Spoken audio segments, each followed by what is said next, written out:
There is a strange kind of safety that can slowly become a prison. At first, it feels wise. You get hurt, so you pull back.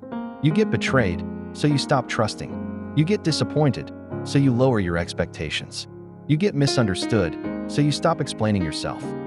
And little by little, brick by brick, you begin building a fortress around your life. Not a physical fortress with stone walls and iron gates, but an emotional one. A fortress made of silence. A fortress made of distance. A fortress made of "I'm fine." A fortress made of "I don't need anyone." A fortress made of "never again." And from the outside, it may even look strong. People might say, "You've changed. You seem so independent now. You don't let anything affect you anymore." But deep down, you know the truth. You are not always strong. Sometimes you are just guarded. You are not always peaceful. Sometimes you are just numb.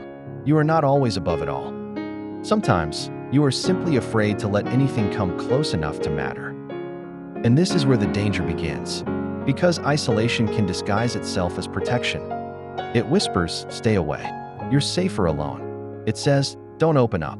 They'll use it against you." It says, "Don't ask for help. You'll look weak." It says, "Don't love too deeply. You'll get hurt again." And because isolation often arrives after pain, it sounds reasonable. After all, if people cause the wound, isn't it logical to avoid people? But here is the uncomfortable truth. The same walls that keep pain out also keep healing out. The same walls that block rejection also block connection. The same walls that prevent betrayal also prevent intimacy. The same walls that protect you from being seen also prevent you from being known. And human beings were never designed to live unknown. We can survive alone for a while. We can function alone. We can work, eat, sleep, scroll, achieve, and even smile alone. But we do not truly thrive in isolation. A heart locked away too long does not become stronger. It becomes suspicious. It becomes cold. It becomes tired from standing guard all the time. Because living behind walls requires constant defense. You have to monitor every conversation. You have to hide every vulnerable emotion. You have to pretend you do not care when you do. You have to convince yourself you are better off alone, even when your soul is quietly craving connection. And that is exhausting. Isolation does not simply remove people from your life. It removes mirrors. Without trusted people around us, we lose perspective. We start believing every fear that passes through our mind. We mistake overthinking for wisdom. We mistake emotional shutdown for maturity. We mistake loneliness for peace. And sometimes, the most dangerous prison is the one we call freedom. You might say, "But people are dangerous." Yes, some are. Some people will misuse your trust. Some people will not understand your heart. Some people will leave when you needed them to stay. Some people will make you regret opening the door. But the answer to dangerous people is not a life without people. The answer is discernment.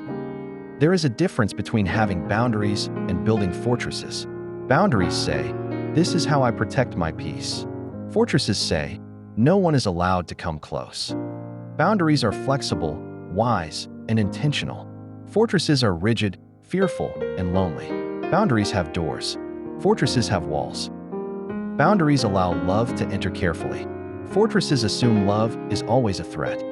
And if you are not careful, the fortress you built to keep enemies out will eventually keep out friends, opportunities, joy, healing, and the version of yourself that still wants to believe in life. Think about a castle. From far away, it looks powerful. High walls, heavy gates, watchtowers, defense systems. But what happens inside if the gates never open? No fresh food comes in. No new voices enter. No music from the village reaches the halls. No travelers bring stories. No children run through the courtyards. No laughter echoes at the table. The castle may remain standing, but it becomes lifeless. That is what emotional isolation does. It preserves your structure while starving your spirit. You may still look composed. You may still handle your responsibilities. You may still answer messages with short replies and tell everyone you are just busy. But inside, something begins to dry up. Hope becomes harder. Trust becomes heavier. Joy becomes unfamiliar. And love starts to feel like a risk instead of a gift. The tragedy is that many people do not isolate because they hate others. They isolate because they are tired. tired of explaining, tired of being disappointed, tired of giving more than they receive, tired of being the strong one, tired of carrying pain that no one sees. So if that is you, this is not a message to shame you. This is not a command to run into the world and trust everyone blindly. This is an invitation to notice the difference between rest and retreat. Sometimes you do need solitude. Solitude is healthy. Solitude helps you hear yourself. Solitude gives your nervous system room to breathe. Solitude helps you pray, think, create, grieve, and recover. But solitude is chosen for renewal. Isolation is driven by fear. Solitude says, I need time to reconnect with myself. Isolation says, I must disconnect from everyone to survive. Solitude eventually returns to life with more clarity. Isolation keeps moving the return date further and further away. And the longer you stay isolated, the harder connection feels. A simple message becomes overwhelming. A phone call feels like pressure. An invitation feels like a threat. A deep conversation feels impossible. Not because you do not want connection, but because your emotional muscles have gone unused. Connection takes practice. Trust takes practice. Openness takes practice. Receiving love takes practice. Letting people show up for you takes practice. And if you have spent years being self-protective, do not be surprised if connection feels uncomfortable at first. Healing often feels unsafe before it feels freeing. Because your nervous system may confuse familiarity with safety. If you are used to being alone, aloneness may feel safe, even when it is hurting you. If you are used to hiding, being seen may feel dangerous, even when it is healing you. If you are used to doing everything yourself, receiving help may feel weak, even when it is exactly what strength looks like. So start small. You do not have to tear the whole fortress down overnight. Just open a window. Send one honest message. Accept one invitation. Tell one trusted person, I've been having a hard time. Let one friend know the real answer when they ask how you are. Sit at one table instead of staying in your room. Make one call instead of disappearing. Ask for one piece of help instead of carrying everything alone. Healing does not always begin with a dramatic breakthrough. Sometimes, it begins with a door left slightly open. And yes, choose carefully who gets access. Not everyone deserves your vulnerability. Not everyone should know your deepest wounds. Not everyone has the maturity to hold your truth gently. But someone does. There are people who can love you without controlling you. There are people who can hear your pain without using it as gossip. There are people who can disagree with you without abandoning you. There are people who can see your scars without treating you like you are broken. But they cannot reach you if every entrance is sealed. At some point, protection must evolve. What once protected you may now be limiting you. The coping mechanism that helped you survive one season may be suffocating you in the next. Maybe shutting down helped you get through a painful childhood. Maybe distancing yourself helped you leave a toxic relationship. Maybe trusting no one helped you survive betrayal. Maybe relying only on yourself helped you make it through a time when no one came. Honor that. Do not hate the version of you that built the fortress. That version was trying to save you. But also understand this. Survival strategies are not always life strategies. You can thank the walls for protecting you and still decide you no longer want to live behind them. You can say, this helped me then, but it is hurting me now. You can say, I needed distance before, but now I need connection. You can say, I will protect my peace without abandoning my heart. Because the goal is not to become careless. The goal is to become connected and wise. Soft, but not naive. Open, but not exposed to everyone. Loving, but not without boundaries.